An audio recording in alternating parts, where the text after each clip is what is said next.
Today's video is not one of the most unique videos you'll find on my channel, but it has been quite exciting for me to explore this one, the Leobog Hi75. Cheap, solid build, and most importantly, remarkable sound profile. Whether it is on par with the Rainy75 is something I wish to explore. Sup everyone, if you are new here, greetings from Cyan Keys. This is my first time giving a try on the Leobog Hi75. Knowing that it has gathered a lot of positive feedbacks from the community already, I'm still curious how well it will be. The colorway I have here is the white purple, pretty standard, with an additional 4 colorways where you can check on the website.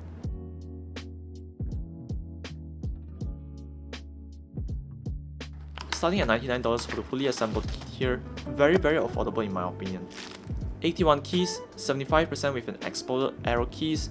The Leobog logo is imprinted onto the rotary knob at the right corner, with 3 light indicators below it. Other than changing the volume of the device, long pressing the knob allows you to switch between game mode and office mode. Office mode behaves like any media knob, control the volume and muting it. Game mode, on the other hand, allows you to adjust RGB effects with simple presses and brightness by turning. The Hi75 has a gasket mount structure with a powder-coated aluminum case. Beneath the case has very large rubber feet, triple confirming the board does not move around as you type. The keycap is MDA profile with a large font in the center. Between the escape and the F1 key is the awkwardly placed metal badge. The metal badge is magnetic at least, allowing you to snap on and off easily. I feel like stats from preview kits are getting better and better, and this one is no exception. Surprisingly no rattle, very consistent, all good to me.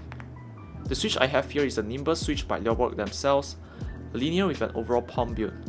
A very lightweight switch in my opinion, actuating at 34 grams only.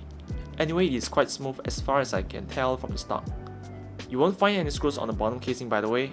Opening it, you basically start off by removing the knob and then remove the 6 screws. Pretty clean and straightforward.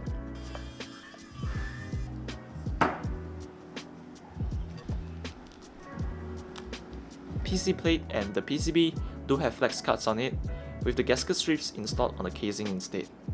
Foams are plenty, plastic sheet, switch pad and poron foam being sandwiched, poron bottom foam and PET pad at the bottom. Since this board is powder coated, scratches do collect very often here and there, particularly when you screw and unscrew the board. Luckily, the screw holes are positioned inside the case, meaning the flaws are hidden from the outside. Design wise, nothing much to nitpick about it. Definitely not a fan of the logo at the knob, and also the odd size of the rubber feet. Other than that, it is what it is. Without further ado, let's go through the typing test real quick.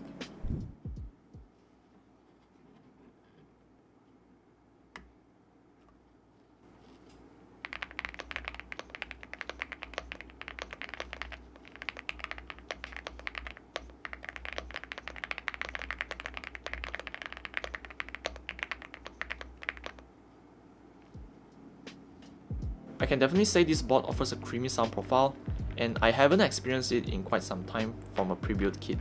A very great sound profile straight out of the box without any tuning needed. How to customize the keys if you're asking? I wasn't able to find any softwares from the Leobog downloads page. The one that I can only find right now is under the EpoMaker's website, and it works for Windows only by the way. I've attached the link below in case you want to have fun with it.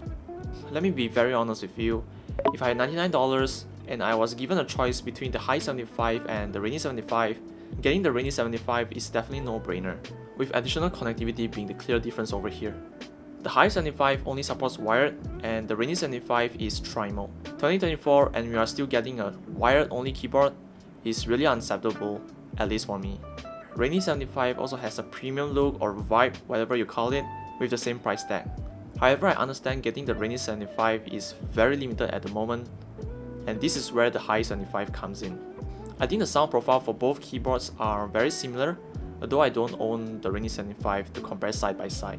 But what I know is they share a creamy sound profile, which I understand a large audience loves it, even me as well. Don't get me wrong, the Hi75 is not bad at all, just that placing side by side with Rainy75, it struggles to maintain its spotlight. But if standalone, it is a remarkable board. Straight out of the box, high quality, does its job very well in satisfying your needs. I mean typing needs. Anyway, leave your questions below, sub if you haven't, and I'll see you soon.